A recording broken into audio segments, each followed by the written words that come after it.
Hey gang, welcome back to the Music Majors Club Unpacked. My name is Jesse, and tonight we're going to be listening to Lady Gaga's newest album, Mayhem, right here for a live reaction video. If you're new here, join our community, become a music major, be sure to like and subscribe. This is a space where we listen to music, we unpack music, we share our thoughts, our feelings, our opinions, all the good stuff. And check out some of our past reaction videos. We've listened to Taylor Swift, Chappell Roan, The Weeknd, and we're always looking to listen to more and have more dialogue on music, so be sure to become a part of our community. On set here tonight, we have a lot of really cool Lady Gaga things. I'm disappointed because my vinyl did not actually ship in time. Tonight is Thursday night. It's midnight. It's the night of the release, so I wasn't anticipating to have the vinyl per se. But on set here, we have a couple other pieces as tribute to Lady Gaga. I was thinking to myself, I don't really have very much other Gaga stuff, but evidently I do. We have Lady Gaga's original record, and we actually have the newest that I have so far, which is the Bruno Mars single. We also have some Chromatica Ball merch. So this is the poster that I never really did anything with, sad to say, but this is the poster from the Chromatica Ball tour.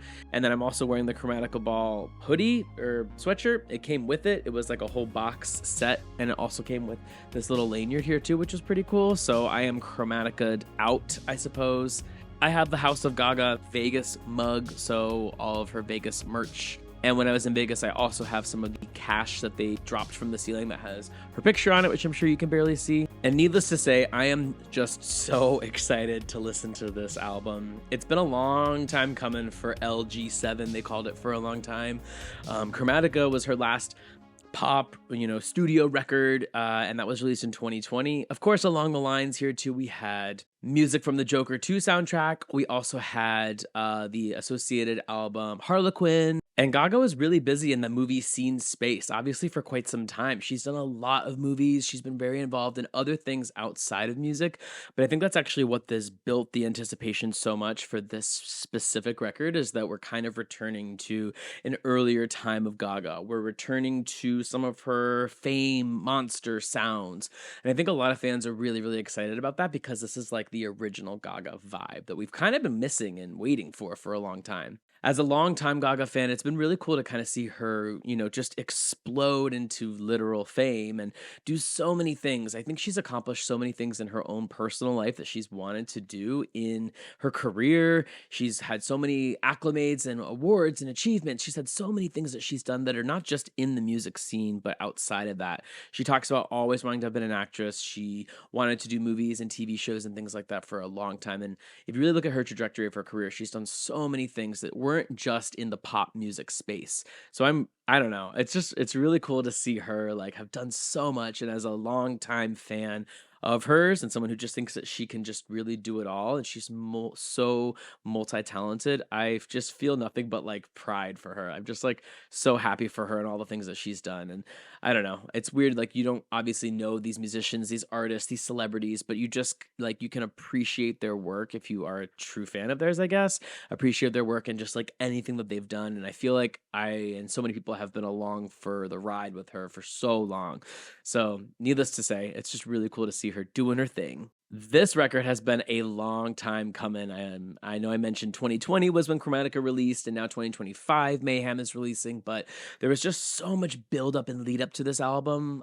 She's talked a lot in some of her recent press interviews about like how some of her previous albums she didn't really promote as much or wasn't as involved with. And I feel like this one, we have had so much content. We have been interviews, we've had promos. The NFL had a promo for her. She did the Super Bowl performance. She's done countless interviews. She's just been everywhere right now. She's been doing the press junket, as they say. Like, she's been everywhere for us. And obviously with 2 music videos, well, 3 music videos, and the success and the height of her most recent one, Abracadabra, she is just like back on the map. And it's just honestly such an exciting time to be a Lady Gaga fan right now. Or if you're new to Lady Gaga, if you haven't really been a fan of hers in the past, or you weren't sure what she was doing, if you thought she was weird, like this is such a cool time to be a fan of Lady Gaga. So this is it. Honestly, it's midnight Friday morning, March 7th here in Orlando. So I'm ready. I feel like I can't even vamp on for much more. I'm ready to get into the album. I think I will just give you like my top songs or expectations, I suppose, without including the songs that we've heard so far. I have really high hopes for Vanish Into You. I have already heard, obviously, part of Garden of Eden from the promo, so I think that sounds really cool. I think Perfect Celebrity is gonna be really awesome too for how much she's been talking about it, and I'm really excited to hear Blade of Grass, just also because she's been talking about it and her relationship and Michael and so much for that song, so I'm really excited to hear that one too. I'm also really excited to hear Shadow of a Man. I mean, that's the full song of the snippet that we heard from HBO. It is crazy to think she has been like sampling so many parts of this record for, I mean, at least a year now. Chromatica Ball Tour was released on HBO a year ago in May. So we have been hearing like little snippets and samples from the album for a long time. I feel like she's been teasing this album for a while. So that's also really cool. We've heard like little parts. Even Zombieboy was in the Disease music video as a snippet. So there's parts of almost every song I feel like that we've heard pieces of, and now I'm just ready to get in there, you know? Also, spoiler free, I haven't heard any of the unofficial releases, any of like the potential like snippets or samples or whatever leaks. I have tried to avoid all spoilers. I've only heard the stuff that's been released by Gaga officially, so I am going in very spoiler free, which I'm excited about. This album is clocking in at 17 songs with an hour and 6 minutes. We have 2 music videos. Sorry, we have 3 music videos. I keep forgetting that there's 3. I don't know why. I think I'm actually gonna watch the music videos and put them on screen as well. I mean, since there's music videos, we might as well watch them, right? Of course, I've seen these music videos. I've listened to these already since these are the released songs. But as everybody said, you can't skip the stuff that's already been released. You've got to stream the album all together, not only for the streams for Gaga, but to get the full experience of Mayhem. Also, by the way, just to give a pre-warning, I don't pause often. I know that's a controversial hot take. I don't hit pause very frequently, not only because, one, to be honest with you, it's so much extra work when editing, just to be honest, but two, it kind of ruins the experience of the sonical experience. When you're listening to a track and you're constantly pausing, it's not going to give you the true representation of the song. I've had many a comments, many a videos where people say, just pause, you're talking over the song, just pause. And I apologize that that's not the norm maybe for all music reactors to do, but I'll try to pause if I feel it's necessary. Okay, we're kicking off the album Mayhem with Disease. This is track 1. Let's get into it. Okay. So, very different type of vibe of the music video than anything we were expecting, I think, when this released. It was such a surprise. And love that. Y'all, I am so excited.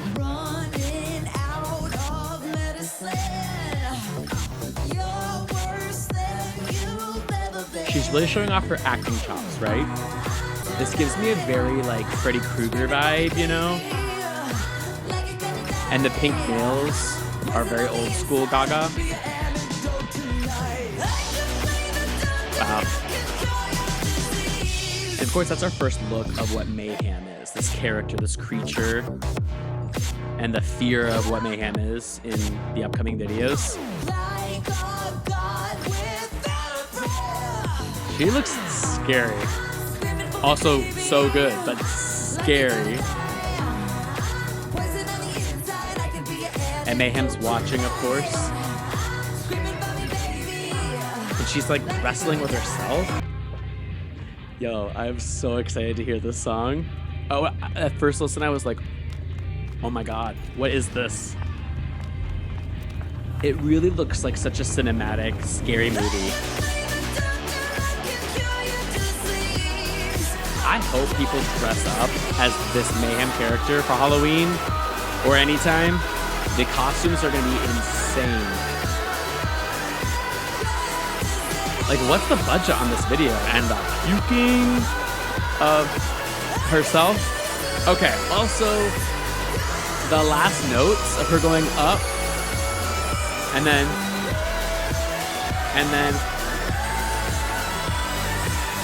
I didn't know if I heard it at first.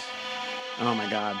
Walking on now. It's so funny too that the video is all in daylight, right? Like, it's a scary video and it's very fearful, but it's all in the daylight, which is kind of crazy that they were able to capture that vibe of something scary and it's the middle of the day. I know this one, you know this one. It was a very unexpected and I think sadly highly criticized lead single from the album, but I think that's always Gaga's intention. She always wants to do something that's unexpected. She doesn't want, to be, she wants something that's going to be different, and she wants something that's like, oh, you're going to react with like, oh, what was that? But I think that a lot of the really cool value of this song is like the instrumentation, the way that she was able to make things sound just like kind of dark and spooky in a way, and the video complements that so well and really tells the story of that narrative. I think it was the perfect entryway into this world of mayhem. Okay, track 2, we have Abracadabra, another music video as well, another lead single as well. This song swept the internet.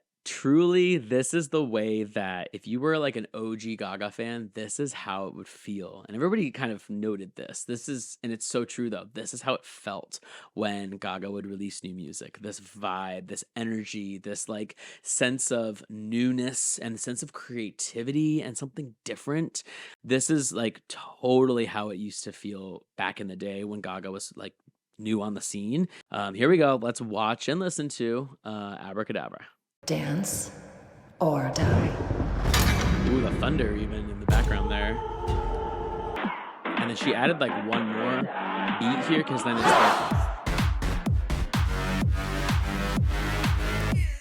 I love that feel. It sounds like the word feel. I love the keys in here too, and that like rippling effect in the background.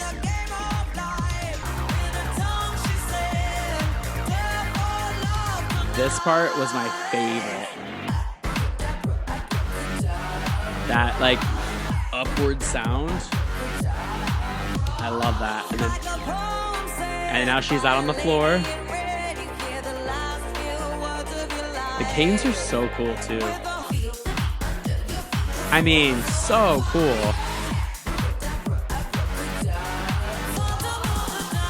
And then this like poetic bridge. And I think it's a Phantom of the Opera reference, of course.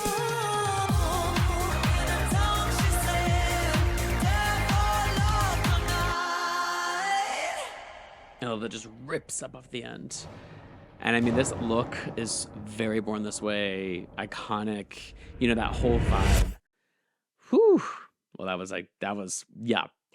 I will say it stinks already having listened to that and seeing the video and doing a reaction like this, because it's like, all right, I already kind of know what's going to happen. But still, needless to say, so cool. Such a cool way to start the album. I think very intentional with her choice in releasing.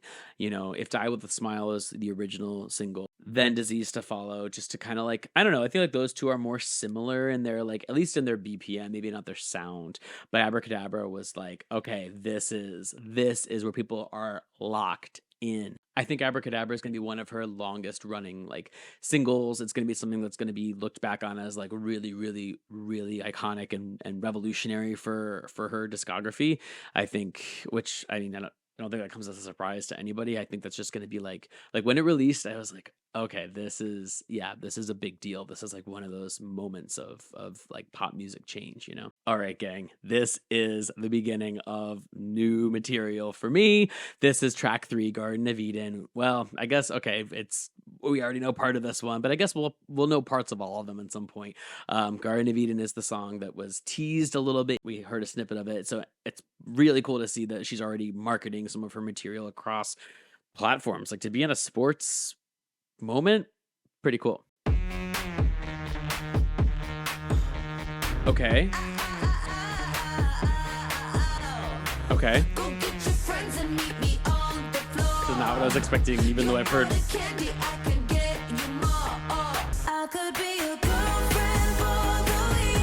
Okay.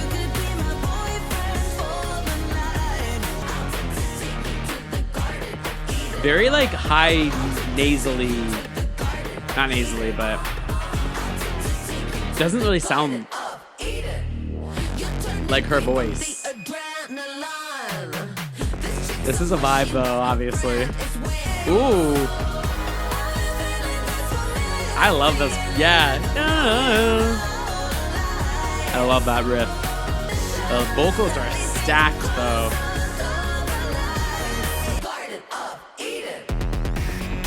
Ooh, outro. Okay, a little tea kettle up here coming down. What? What? Okay.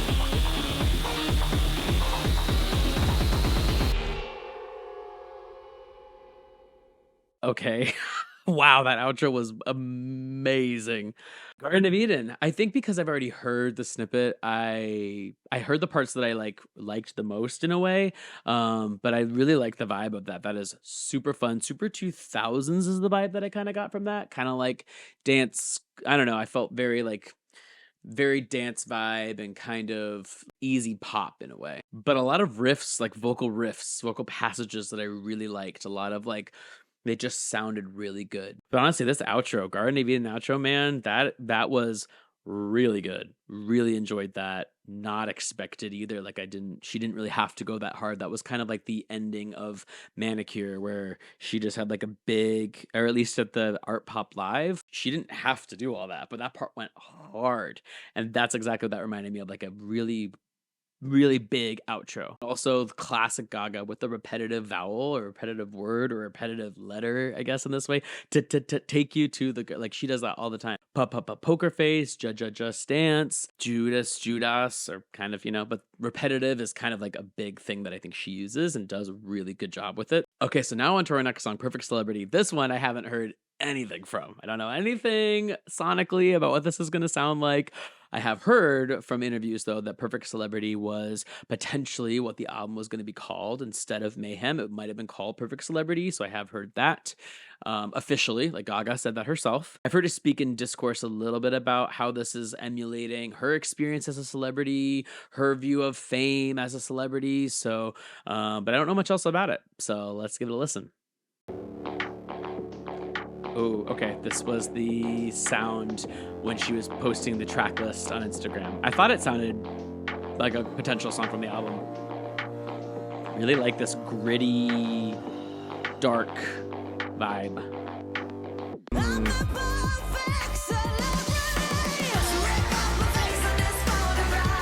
Oh.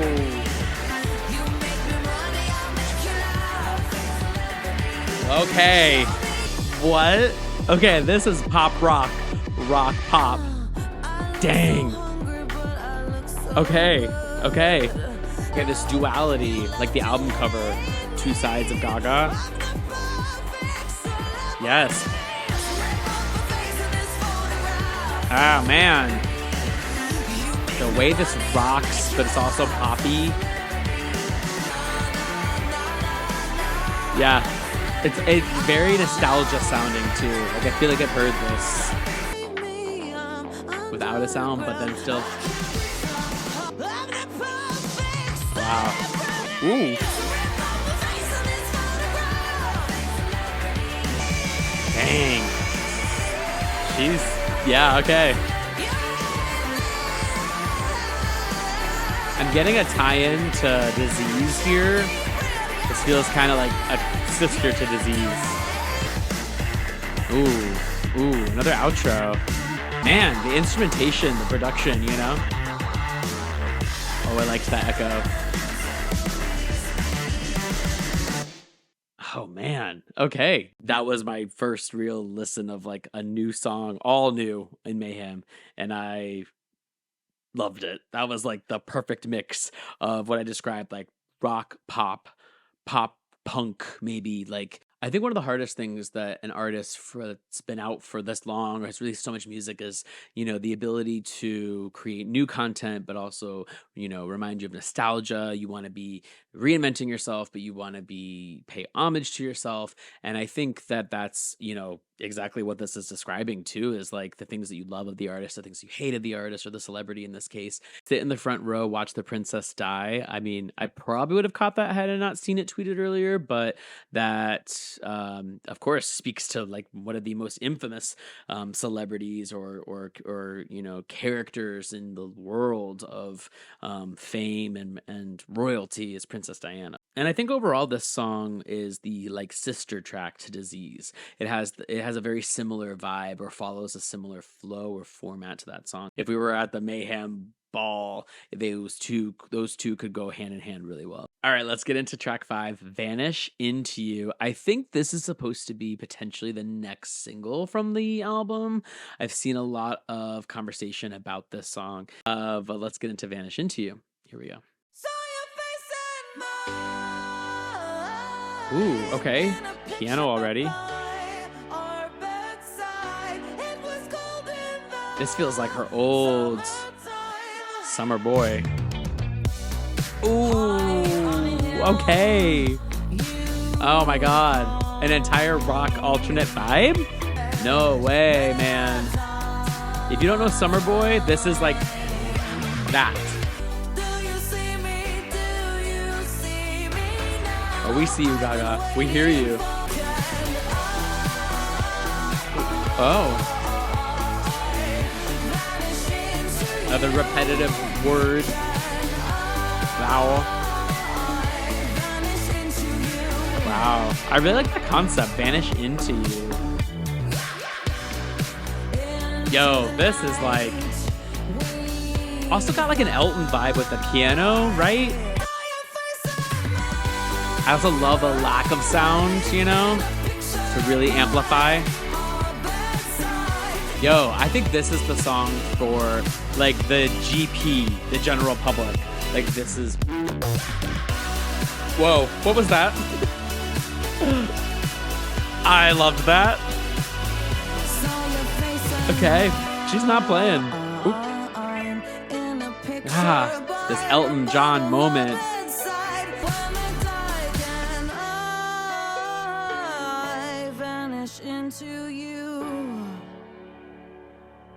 Wow.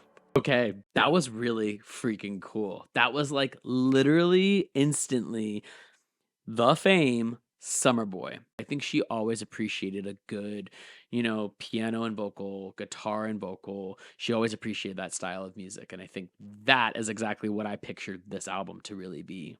I think a lot of the anticipation of like that dark pop is still going to be in this album and going to be what I also expected. But this side of like a more, I don't know, Elton John, Brandy Carlisle, like David Bowie even, like I think that's more of what the initial pitch of Mayhem was going to be like. And then we started hearing like Abracadabra and this like dark pop, and that's where people were like thought that was all it was going to be. But this was more of what I anticipated originally. I loved the piano. I loved the guitar. I even liked how her voice sounded itself. It just sounded like she used a different style of mic for this particular song. You know, it had a more of like a acoustic and raw feeling to it than anything else. Okay, track 6, Killah, which I love that title. I think that's a really cool name. Featuring, I think it's Jeff Fosselstein. No, I think it's Jeff Fosselstein, who is, I think, the producer of the track, and she talked a lot about wanting to work with him in the past. Let's get into it. Here is Killah.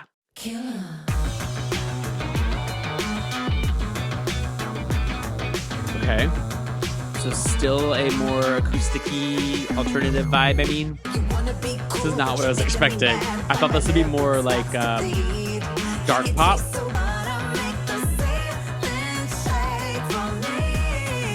Ooh. You like that riff, but I like that word. Killah. Like, you know? Wow. She is feeling steamy, let's just say. She wrote this for Michael. I wonder if we could have this in the American Horror Story season she was in, you know? It's kind of that vibe. Oh man, these outros. Yo, she did not have to go this hard. A total BPM change, obviously double time. Wow. This is crazy.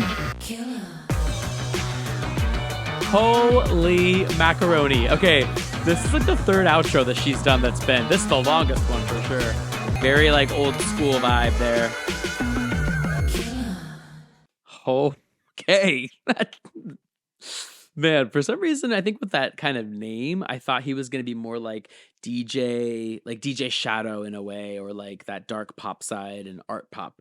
I did not expect it to be more of like a retro, acoustic, alternative, maybe even like grungy, a little bit grungy vibe. I love the way that she is saying Killah, like the reverb on that opener one. I love that. I think that's really cool. But yeah, that was not, I mean, I guess that was more of the expectation of like a rock side than dark pop. And I am here for it. You know what I mean? Like that was always the anticipation with this album. So that's kind of exactly what I would have expected back before we had Abracadabra, before it turned into this pop album. This is the vibe I was expecting from the beginning. I also love that outro. That outro was sick. That outro was a killer. I also love that she already shouted out zombie in the next upcoming song is called Zombieboy.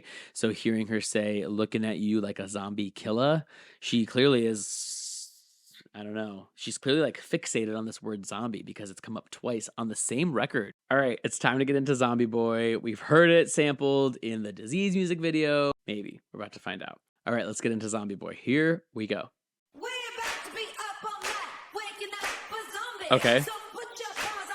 Very Gwen Stefani, holla back girl, right? Okay. Put your paws all over me. She said pause. Like monsters. And that low bass. Ooh.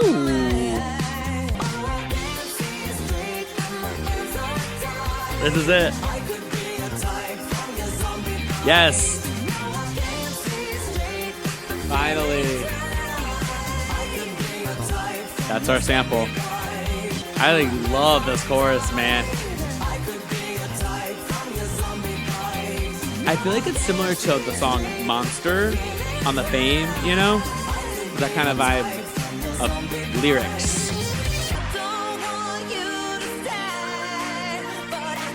Okay. This feels like a pop bridge.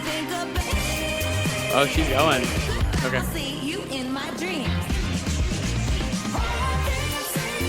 And I love this chorus.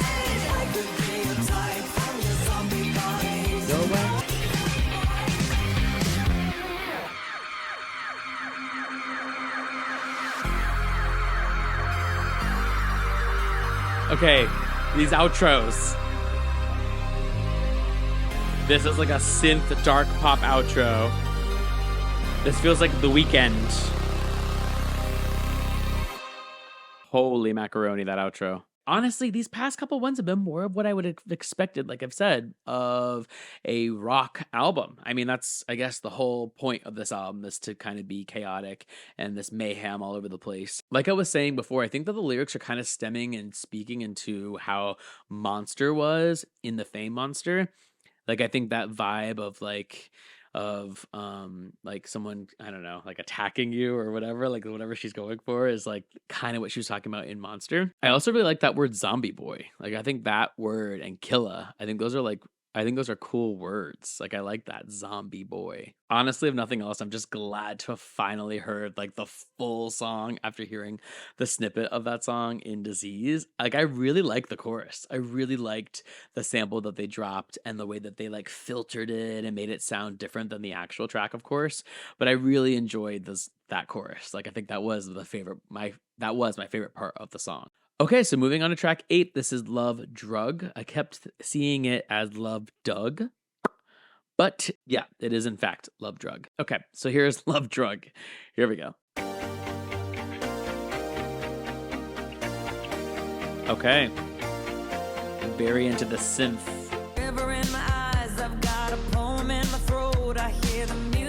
I love her voice, and it's deep. Oh.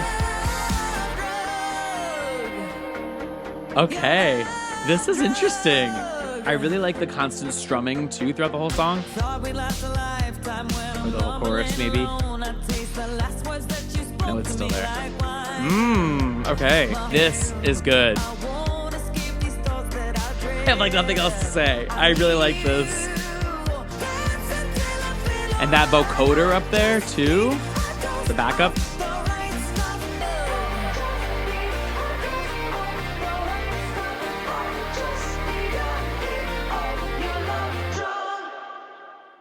Interesting spoken word at the end. That was the dark pop that I was expecting more of. That was very Born This Way-esque. That was your rock with your pop and a nice blend of the two together. I don't really feel like I know what category, or like I don't really know the genre of dark pop very well, but I feel like that was a lot of what Born This Way was this dark pop, and I think that's exactly what this is supposed to be a nod to, and a feeling and a vibe stemmed from. I don't know why, but this lyric, I taste the last words that you spoke to me like wine, that really stood out to me. I don't know why. I really like that lyric. That's a really interesting lyric. And kind of just a cool perspective of like just wanting to be with somebody and not feel anything. And the person themselves is the one giving you that vibe. Like they are the ones giving you that high. That drug is them.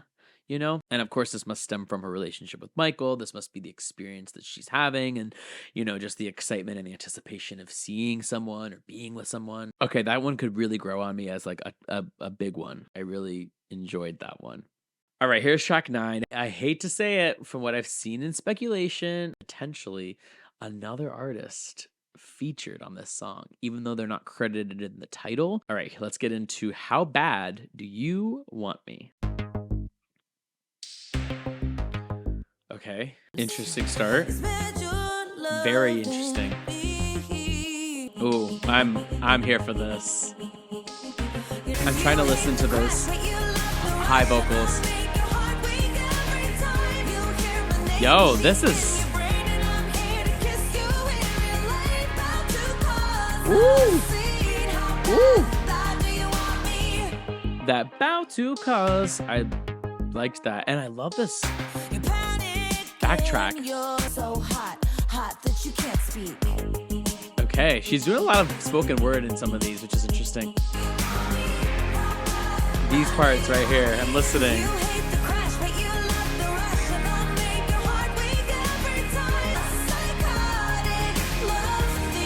Ooh, a psychotic love theme. More spoken word. Okay, that was it. Ooh, organ. Yes. It's a long chorus.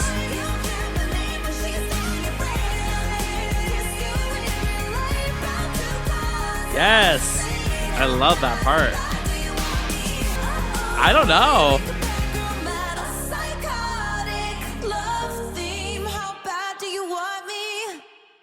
Whoa. I don't know. So allegedly Taylor Swift is featured as a backup singer, background voices in this track. And she's not credited, at least there's no credits here yet. And I don't know, I can't tell. I really liked that. That gave me a lot of 90s vibe, I guess. And then also kind of like the vibe I think she was going for in A Star Is Born. Honestly, maybe from like The Cure. I don't know. Some of that kind of gave me like Star Is Born vibes. Like almost as if Ally from A Star Is Born had written that song. Like as if that was going to be on one of her albums. That was kind of like the vibe I got. I don't know why there's rumor and speculation about this. I definitely could hear other background singers, but I just couldn't tell if that was specifically Taylor Swift. You know what I mean? Like I could hear that being her vibe, and I could hear that being even in the narrative of the song itself, but I don't know if I particularly heard her. You know what I mean? Overall, I really liked that one, though. That was very fun. That was like a more fun song. I feel like we had a more happy, upbeat kind of vibe in that, and I definitely enjoyed it. All right, we're getting into track 10. This is Don't Call Tonight. I feel like I don't know anything about this one, so let's get into it. Ooh. Don't call tonight, don't call tonight, don't call tonight. Yeah, okay. You pull me close and knock me down, then I beg to come back around. I'm so addicted to your lies. Okay. So who's this about, you know? I hope not Michael.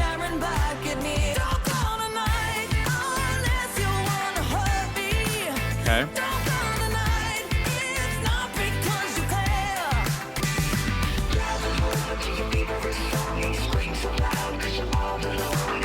Oh, okay. I don't even know what filter this is.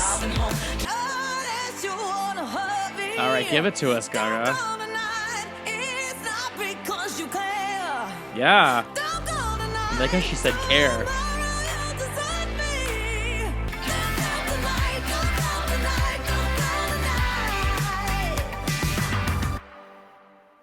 Not as upbeat as the last song, and not maybe as I don't know, involved. Like, it felt a little bit more expected in some of the parts of the song, but message received. We're not calling you tonight, Gogs. Don't worry. We'll give you a night off. Don't call my telephone. Shout out to telephone. Kind of a smoother ride. A bit more of like a smooth listen. I am so excited to get into track 11, Shadow of a Man. Gaga's talked a little bit so far about this song being, you know, a woman in the industry and being surrounded by men, typically the only woman in the room. Over time, Gaga's had to rise above that and rise to the occasion to be able to, you know, become the artist that she is. So I think there's a lot of deep meaning in this song, and there's a lot of claiming her own, you know, story in this song to expect. But selfishly, I'm also excited because I believe this should be the full song of what we heard at the end of the Chromatica Ball HBO special, where she does that iconic flip, almost like Michael Jackson in a little dance move moment. So I'm hoping that's this song. I have a feeling that that could sound like that, and I really liked the vibe. But we're about to find out. So here we go. Here is track 11, Shadow of a Man.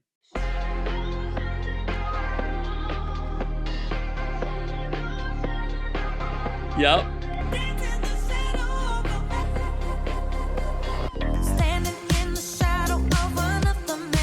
Oh, okay.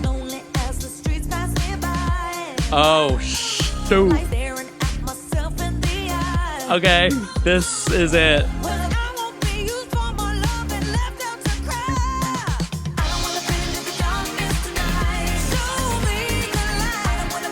Oh my God.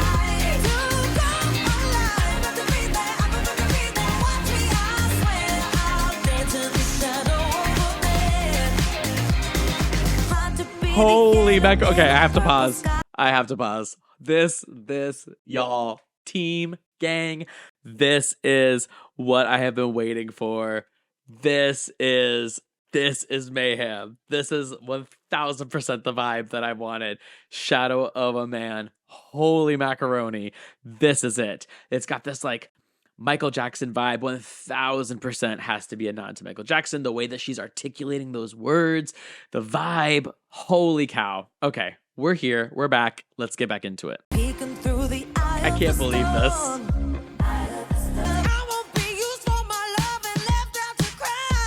What? Oh my God, that. Oh my God. Yo. Oh.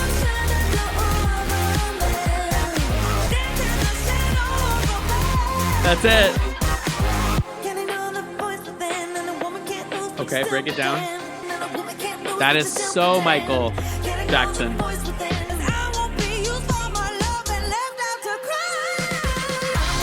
What? Oh my God.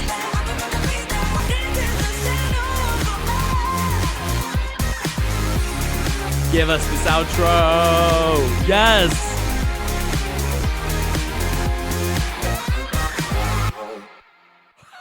Holy cow. Oh my God. Yes. Yes. Yes. Yes.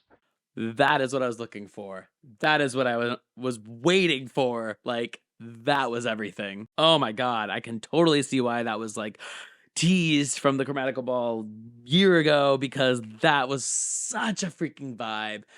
The nostalgia of it all, the vibe of Michael Jackson, the way that she articulated the words to sound like him. Like, you would have thought that this was written by him, for him, with him. Like, I mean, such a nod to such a legend. I'm sure she idolizes Michael, and that was such a beautiful, like, that was probably my favorite, probably my number one, and deserves all of the acclamates, because that was a certified banger. Oh my God. I literally cannot wait to listen to that again. I mean, so far there's been a couple that have been like, okay, I'm excited to hear that again and really listen to it again, but that I want to listen to it again.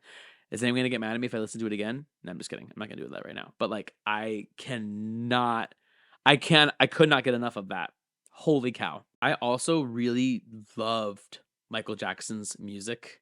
I still do, but like I remember discovering his music as an adult and just thinking it was such a pop perfection experience. So since I also love Gaga too, the two of them together in one track as far as like a vibe, a style, like that was I didn't know I needed that, but that is exactly what I needed in a song because man, that was a banger.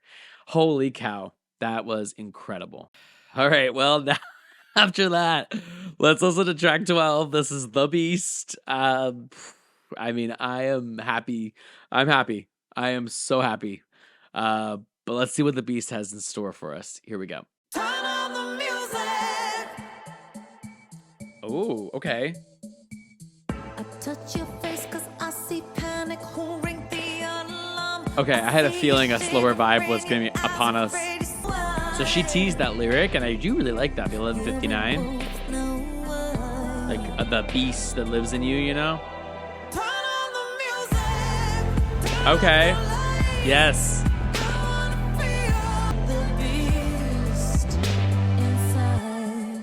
Interesting. Okay. This also quiet nature moment is interesting.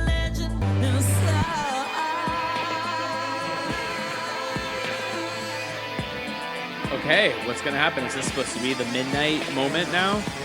Like where they become the beast with a breakdown? Yeah. The what?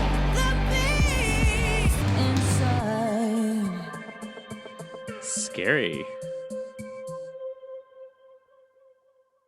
Huh.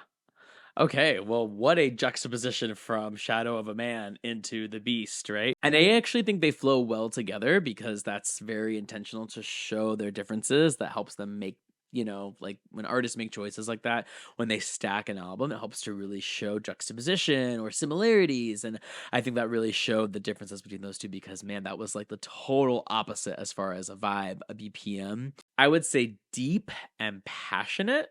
I feel like this was maybe a bit more of a steamy song than she's been advertising it as.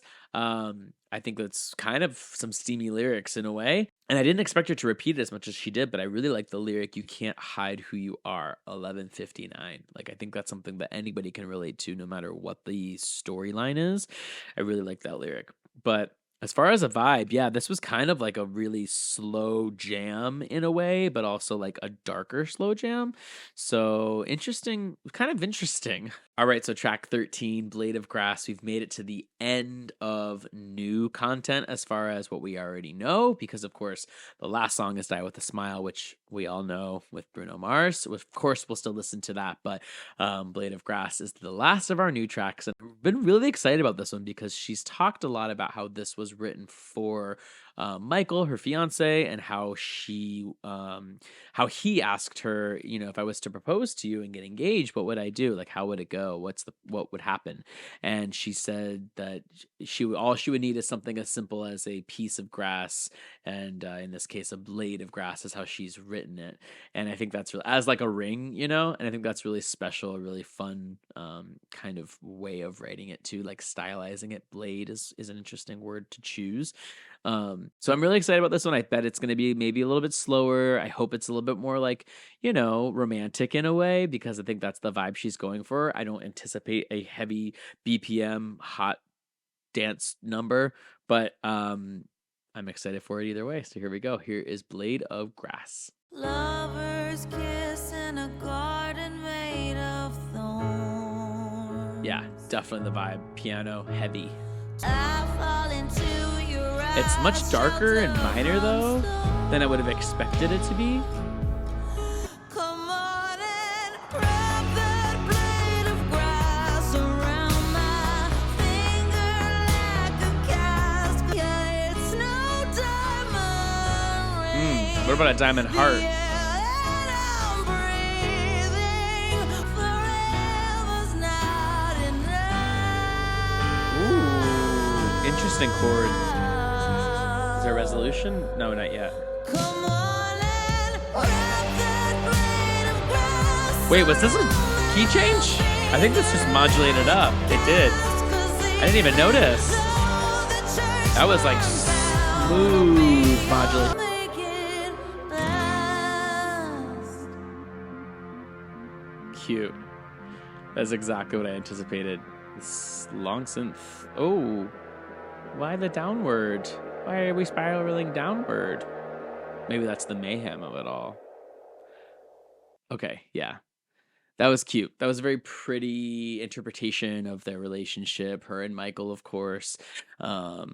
Yeah, that was kind of exactly what I would have anticipated it to be, with still some very odd chord changes, though. The chord progression was very unique. That was not your standard pop or rock, maybe chord progression. So a lot of interesting ways of articulating some of those chords. And then a modulation, like I couldn't even really tell if it was a modulation or a key change up. It was like so smooth. So that was pretty cool. I think overall though, I just really like the words blade of grass. I like I like that specific word blade instead of just like piece of grass or I don't know, string of grass. I don't know what else you would call it, but I like that word blade. I think that's very stylistically unique. Something that I can appreciate too is like being with somebody and not being alone and being able to, like what Gaga said, like experience a lot of life with somebody else. That's been something that I've been new to myself and like something really cool that she and I are able to do. So I don't know. I was hoping this would kind of like hit home a little bit for me in my own personal life, and I think that it did. All right, here's track 14, Die With a Smile, Lady Gaga and Bruno Mars. We know it, we love it. Don't skip it. You've got to listen to it. I'm going to watch the music video too, because I haven't seen the video in a while. I haven't actually watched the music video maybe more than once. Such a beautiful song too. Like I think this will be another classic, timeless song that will be, one for the ages in a way. And it's incredible. I really do love this song. So here's Die With a Smile, Lady Gaga and Bruno Mars, the music video.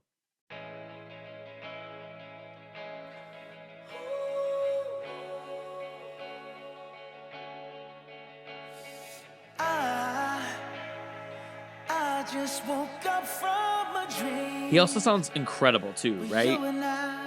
If the world was ending, I'd wanna be next to you. Oh, Insert the clip here. lost in the words that we scream. So this will always be special for me. I don't even wanna do this anymore.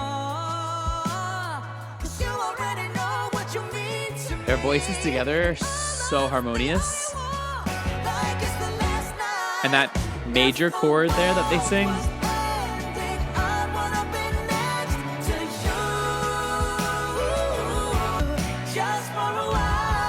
stacked harmonies. I mean, again, kind of annoying that I already know it, right? But we all know it. We all love it. It is literally insane to me too that those two like linked up for a quick song, just a quick little number, and freaking blew it out of the water to be one of the biggest songs of this year, really. So, or was that last year? Either way, when it was released. Either way, one of the biggest songs of the two of them. That will go down as one of their biggest songs for sure. Very beautiful, very, very poetically written too, and like doo-woppy with Bruno's influence, which I think works really well with like Gaga can do anything. Gaga can do any style of music, and so she just fit right in there. And I don't know. I remember hearing it for the first time, and I was like, "Oh my god, this is incredible!" Like if you listen to it, if you really listen to it, because I feel like it's just now at this point it's overplayed, it's everywhere in a way where like you don't really consume it as its true content anymore when you hear something so much, and it really is a beautiful track, a beautiful duet, and I think it really showcases both of them really well. All right, overall first thoughts of listening to Mayhem for the very first time ever in full. Obviously amazing, obviously unexpected, right? There were some parts that I was anticipating to be a little bit more one way, and I got a little bit more this way. I can't wait to listen to it more, of course, and uncover, more of the album. I think I thought it was going to be more dark pop because of the way that it was presented and because of the abracadabra of it all. But she always pitched this as being like a more rock, a more, alternative, a more funk, punk, grunge album, you know? And I think that we got thrown by Abracadabra in a way, to be honest. So I think this was always a bit more of how she positioned it to us the whole time. And I don't fault her for that at all. I think that's like exactly what she was telling us we were getting. Without including any of the tracks I already know or any of the singles, I want to give my top 3 of songs that like I can't wait to listen to immediately, can't wait to just dive more into. Of course, number 1 is Shadow of a Man. That was a freaking banger. That could be a single on its own. I think that was such a good track. Number 2, Zombieboy. I really enjoyed Zombieboy. I thought that was a really fun song. I loved the way that, you know, we heard part of it, but we got so much more of it, of course, in the actual record. Really, really enjoyed Zombieboy. And then probably Perfect Celebrity as number 3. Perfect Celebrity and honestly Garden of Eden are up there, even though we knew Garden of Eden from the snippet, but we didn't really know it very much. So I think those two, Perfect Celebrity and Garden of Eden, those would be my next ones that like really stood out to me, really excited to listen to more and just like jam to. But overall, I can't wait to hear your thoughts. Tell me what you think of the album. What are your favorites? What are your standouts? What were you not expecting? Can't wait to see what else is next from Gaga, what type of music video, what next lead single, and maybe even what tour will look like. So be sure to like and subscribe. You too can become a music major. We'll see you next time. Bye.